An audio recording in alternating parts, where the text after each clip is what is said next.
Dajahaw, kumusta? My name is Victor, and today's video is going to be a little weird because we are going to pair up the A7IV with a $118 APS-C lens. And contrary to the popular belief that you always need an expensive glass versus an expensive body, this little thing actually produces quite great images. But how?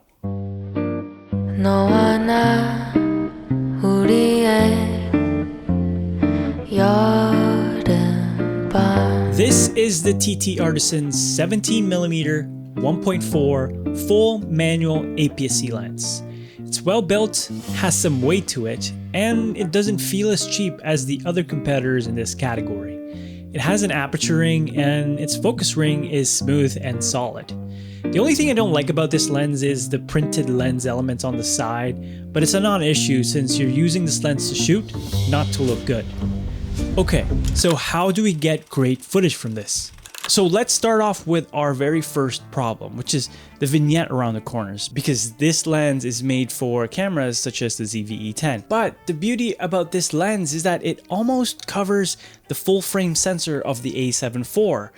All we have to do is turn on the active stabilization and it's gone, which we turn on anyways because this lens doesn't have any optic stabilization. Second big issue we have with this lens is that there's no autofocus.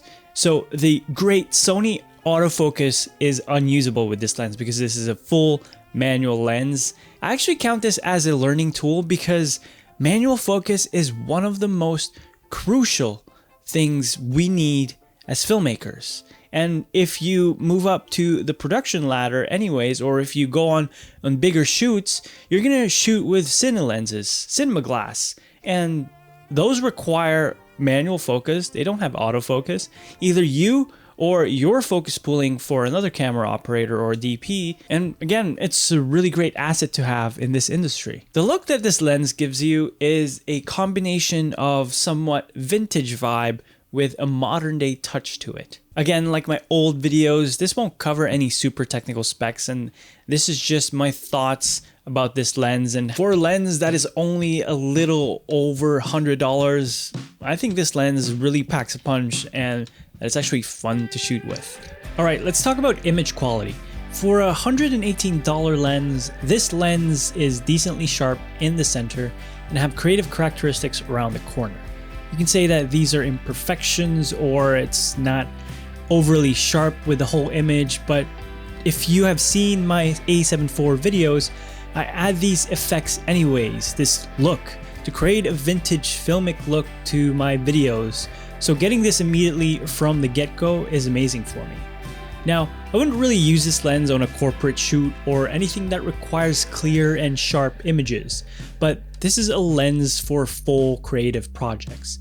I'd happily shoot this on fashion shoots or commercial shoots that allow me to be fully in charge of my creative decisions. This is by far my first manual lens on the A7IV, and it's quite refreshing to have, as I'm not reliant on the autofocus as much. It's a great tool to have because it allows you to focus more on the creative rather than getting multiple shots of something you delete anyways if it wasn't the shot. I guess what I'm saying is that this lens forces you to slow down and really hone into the shot that you want to get, similar on how you would shoot with film. Let's talk about low light capabilities. I can easily say that the f1.4 is almost unusable for this lens because of the chromatic aberrations, and it makes the image super soft, but once you stop down to f2.8, you're good to go. If you really need to use this lens at f1.4, I would be very careful and be critical with nailing focus. It could definitely work, but honestly, this isn't something I would use regularly. Here's some more sample low light footage for you to see.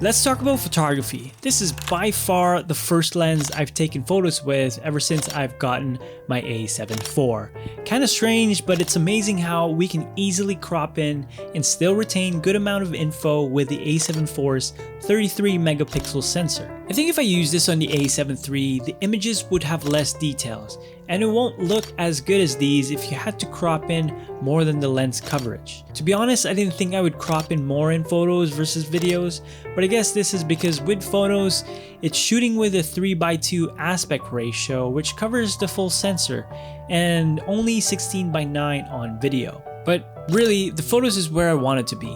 Vintage look with a modern flair to it, similar to what we could get with video, so I'm happy with it.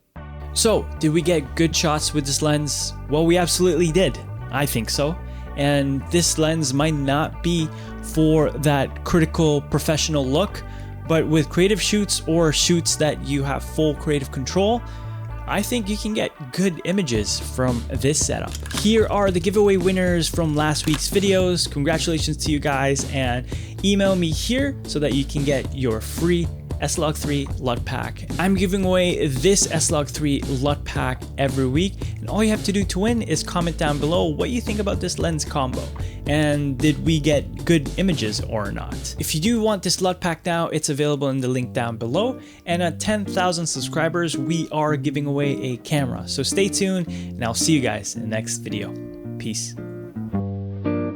너와 나 우리